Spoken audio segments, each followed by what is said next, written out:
अक्सर हमसे कहा जाता है कि मुसीबत के समय हार नहीं माननी चाहिए और बात बिल्कुल सही भी है।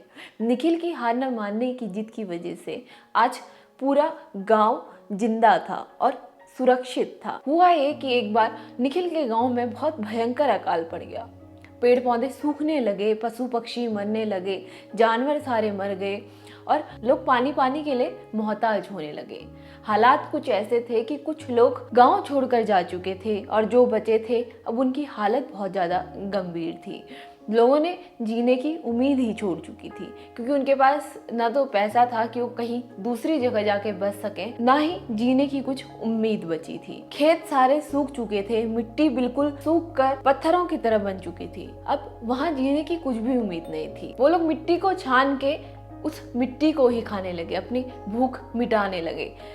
लेकिन ये सब भी कब तक चलता। बहुत सारे लोग कुपोषित हो गए, बच्चे कुपोषण का शिकार हो गए, बच्चे मरने लगे थे। तो निखिल ने एक बार अपने दादाजी से कहते हुए सुना था कि उनके गांव के नीचे से एक नदी बहती है। जब निखिल ने ये बात सबसे कही तो किसी ने विश्वास नहीं किया क्योंकि शायद हो सकता था कि उसके दादाजी सिर्फ उसको कहानी सुनाने के लिए सब कह रहे हो। अगर उनके गांव के नीचे से कोई नदी बहती होती तो आज उनके वहां सूखा नहीं पड़ता। लेकिन निखिल ये बात मानने को तैयार नहीं था कि वो सिर्फ एक कहानी हो।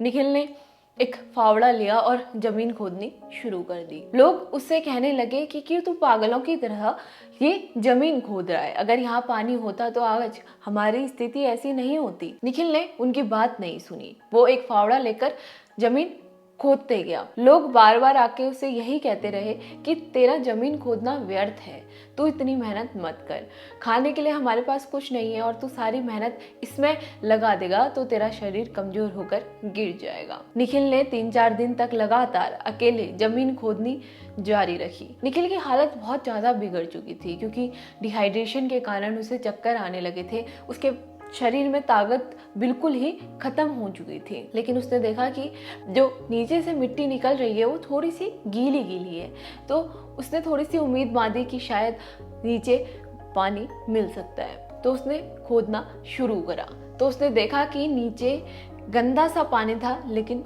पानी था। तो जब निखिल ने सबको ये पानी दिखाया तो सबको विश्वास हो गया। सारे मिलके अब गड्ढा खोदने लगे तो उनको पीने के लिए थोड़ा बहुत पानी वहां से मिल गया। इसी तरीके से जमीन खोदकर छोटे छोटे गड्ढे बनाए गए और वहां से पानी निकाला गया। निखिल की हार न मानने वाली जिद ने आज पूरे गांव की जान बचाई थी। धीरे धीरे वो लोग उस पानी का यूज करके और पौधे बोने लगे थे। इस तरह भुखमरी धीरे धीरे खत्म हो गई। तो गाइस, मैं हूं सोनिया पांडे। यही थी मेरी आज की छोटी सी कहानी। आपको कहानी कैसी लगी मुझे कमेंट करके जरूर बताइएगा। अगर आपको कहानी अच्छी लगी तो इस वीडियो को लाइक कीजिए, शेयर कीजिए। मिलते हैं आपसे अपनी अगली वीडियो में। तब तक के लिए गुड बाय, टेक केयर।